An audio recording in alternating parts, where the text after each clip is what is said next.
Many of us know that we have stiff shoulders. Some of us have tried various treatments, stretches, or mobility drills to try and improve our shoulder mobility and our quality of life. But what do we do if these methods just aren't getting us the results that we're looking for? What's the missing piece to better shoulder mobility and shoulder health?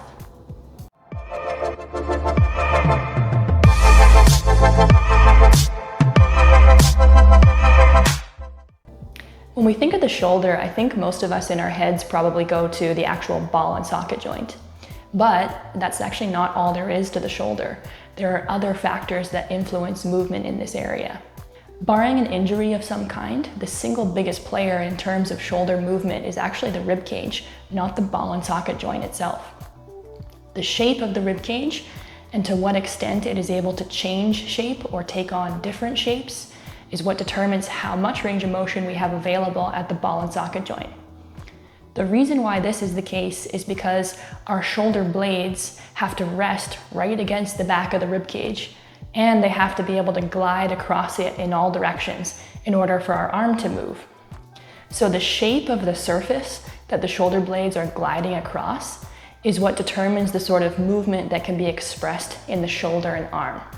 If my rib cage permits nice, easy gliding in all directions, I'll be able to express a lot of movement in my shoulder. But if the shape of my rib cage actually limits how much my shoulder blades can glide, then my shoulder will likewise be limited in its movement.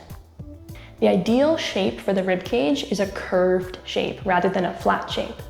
The reason why we need a curved shape is because the shoulder blade is also curved. It has a concave side that rests against the ribs, and it's got a convex side which faces outward. In order for it to be able to easily glide and express a lot of motion, it has to sit against something that also has a curved shape. If I have a curved shoulder blade, but it's resting against a flat rib cage, I've got two pieces here that just aren't very congruent with each other. They just don't really fit together. It would almost be like having the wheel on my car resting inside a square wheel well. The wheel is obviously going to have a tough time turning or moving if it's being restricted by something that isn't congruent to its shape. So what creates this nice curved rib cage shape that will allow for the most shoulder mobility? As with anything to do with the rib cage, it always comes back to breathing. Breathing is what determines the shape of our rib cage. If I'm able to expand every part of my rib cage through my breath, then I'm also going to be able to express maximum mobility at my shoulder joints. But if I'm limited in my ability to expand parts of my rib cage, then I'm going to have a corresponding lack of movement in my shoulder that will directly correlate to which areas of my rib cage are restricted. For example, you can see here that I'm a little bit limited in my ability to internally rotate at my shoulder joint. What this would correspond to is a lack of ability to expand the front part of my rib cage near my sternum. If I then do a focused exercise to work specifically on my ability to expand into this front part of my rib cage, then I should see a corresponding improvement in my internal rotation mobility at my shoulder.